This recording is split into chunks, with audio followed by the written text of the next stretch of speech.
La caravane de l'opposant Pachinian défie le pouvoir arménien. A-t-il été déçu? Il y avait de quoi, devant le refus net et sans appel du Premier ministre par intérim, Karen Karapetyan, de venir négocier avec lui à une heure, dans un lieu, et sur un sujet qu'il avait lui-même fixé et annoncé triomphalement, la veille, à la foule de ses partisans. Mais Nikol Pachinian, le chef de la contestation qui ébranle l'Arménie depuis 2 semaines et a abouti à la démission du Premier ministre Serge Sarkissian, remplacé par son prédécesseur, n'est pas homme à avouer un revers ou déclarer forfait. Son assurance, certains disent son arrogance moins a même stupéfié les journalistes russes venus nombreux à la conférence de presse qu'il a donnée vendredi 27 avril à l'hôtel d'Erevan où devait avoir lieu la rencontre. Le pouvoir en place estimait sans perspective de participer à des négociations où une partie dicte son agenda à l'autre. Cela signifie, selon M.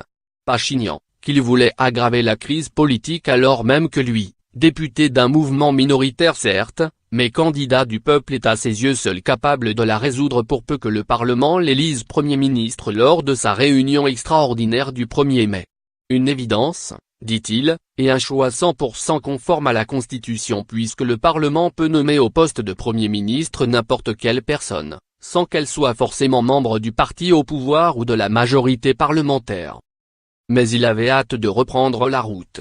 Hâte de vérifier, après le déboire matinal causé par la sphère politique, le soutien de la population. Pas seulement à Erevan qu'il a arpenté dans tous les sens, Patoga et Sakodo, mais dans le reste du pays et particulièrement à Gümri, deuxième ville du pays, à 130 km au nord de la capitale, là où il avait lancé le mouvement de contestation à la mi-avril. Pas question de si,